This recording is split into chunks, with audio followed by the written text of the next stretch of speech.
Menyita barang perlu izin pengadilan, tapi untuk menahan dirasa tidak perlu izin pengadilan. Ya. Jadi berarti barang lebih berharga daripada nyawa manusia. Nah, itu logika fatalistik. Saya cuma kasih contoh bagaimana dulu, saya boleh itu contoh. Iya, contoh. saya nanggapi. Itu Silakan, logika yang dibangun secara fatalistik untuk memanipulasi. Ya kan, Anda ingin memanipulasi. Biasanya yang manipulasi ya kan? Politisi sih. Enggak. Anda juga bisa jadi politisi, kan nggak tahu siapa yang politisi di sini. Oh, yang jelas yang pakai lambang Garuda formal. Kalau kita bicara itu, Pak. Yang jelas politisi kalau kita bicara itu yang substansi gitu loh. Ya. Tapi secara substansi Anda juga enggak. Itu entar dulu saya jawab dulu. Okay. Soal analogi yang keliru itu. Ya kan? Kelirunya gimana? Tolong luruskan kalau keliru. Kalau barang izin, ya kan ya. Kalau orang nggak harus izin. Ya. Tapi kita bukannya mempermudah orang ditahan loh. Nah, kita punya cara lain untuk tidak mudah orang ditahan. Kita bikin kriterianya. Kan kekhawatirannya ini intinya adalah soal kejelasan kriteria penahanan. Jangan orang ditahan sewenang-wenang tanpa kriteria yang jelas. Jadi bukan kami mengabaikan dengan nanti dulu udah belum selesai, bukan mengabaikan atau merendahkan orang dibanding barang, enggak. Kita punya pengaturan yang berbeda-beda, pengaturan soal orang lain, caranya pengaturan soal barang lain. Dan tampaknya pengaturan soal barang lebih ketat dibandingkan pengaturan soal manusia. Buktinya soal barang harus diuji di pengadilan, soal manusia tidak perlu diuji di pengadilan, cuma perlu tambah kriterianya, seperti itu kan? Anda mau ngomong apa mau dengar? Saya mau ngomong. Ya udah silakan. Makanya saya lagi ngomong. Iya. Kan gantian kita. Iya. Abang tidak merasa penting ada saling bisa check and balances antara aparat penegak hukum supaya tidak ada satupun, tidak ada yang terlalu overpower begitu, Bang? Oke. Saya mau nanya, boleh nggak? Ya. Silakan Abang jawab. Anda nggak merasa penting ya adanya penguatan sistem, adanya penguatan syarat-syarat penahanan, adanya diperjelasnya syarat-syarat diproteksinya agar tidak terjadi penyiksaan. Oke, kalau Abang caranya aja. Oke, kalau misalnya Abang mau bahas itu, saya sebetulnya maunya bahas lebih ke garis besarnya dulu, Bang. Tapi kalau garis besar juga, Anda mendefinisikan garis besar nggak bisa sewenang-wenang. Bang, kalau penahanan, Abang bilang alasan penahanan sekarang akan dibuat tadinya kan 3, Bang. Sekarang jadi 9 ya, Bang ya.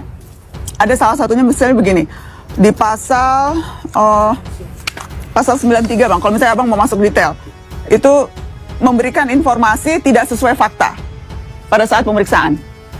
Itu kemudian teman-teman ahli hukum akan mengatakan ini melanggar asas hak inka. Ya silakan aja kita hapus. Tidak bekerja sama dalam pemeriksaan, menghambat proses pemeriksaan. Ini apa maksudnya? Dalam prakteknya itu yang minta penasihat hukum dianggap menghambat proses pemeriksaan. Jadi kalau tadi Abang bilang alasan penahanan yang ada ini akan lebih memproteksi orang supaya tidak sembarang ditahan, dalam kalau kita baca pasal-pasal dan ayat-ayatnya, ini masih karet kok, Bang. Ya silakan aja. Baru satu di antara berbagai pasal-pasal yang tadi Abang bilang akan bisa menguatkan. Iya bagus. Nah makanya itu kita sampaikan tujuannya begitu. Kalau Anda ada usulkan pasal A, ayat B, ayat sekian, huruf A, huruf B, silakan aja.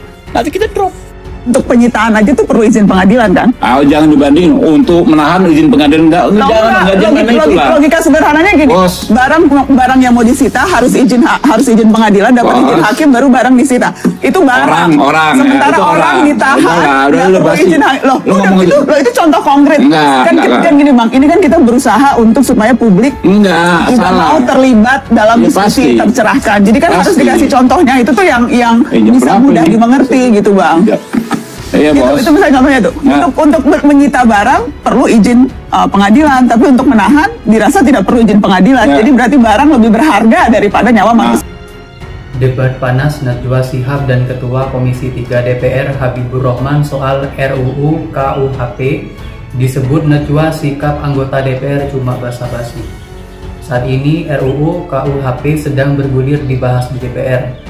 KUHP akan jadi dasar hukum proses pra-peradilan pidana di Indonesia.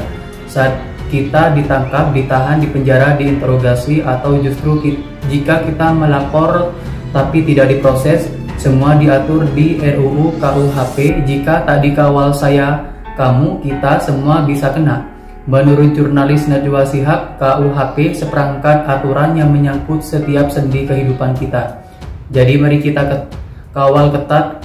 Pastikan disusun di bawah terang karena hukum yang adil tak akhir dari ruang yang gelap. Najwa pun mewawancarai Ketua Komisi 3 DOR Habibur Rahman seperti dikutip dari YouTube Narasi pada hari Sabtu.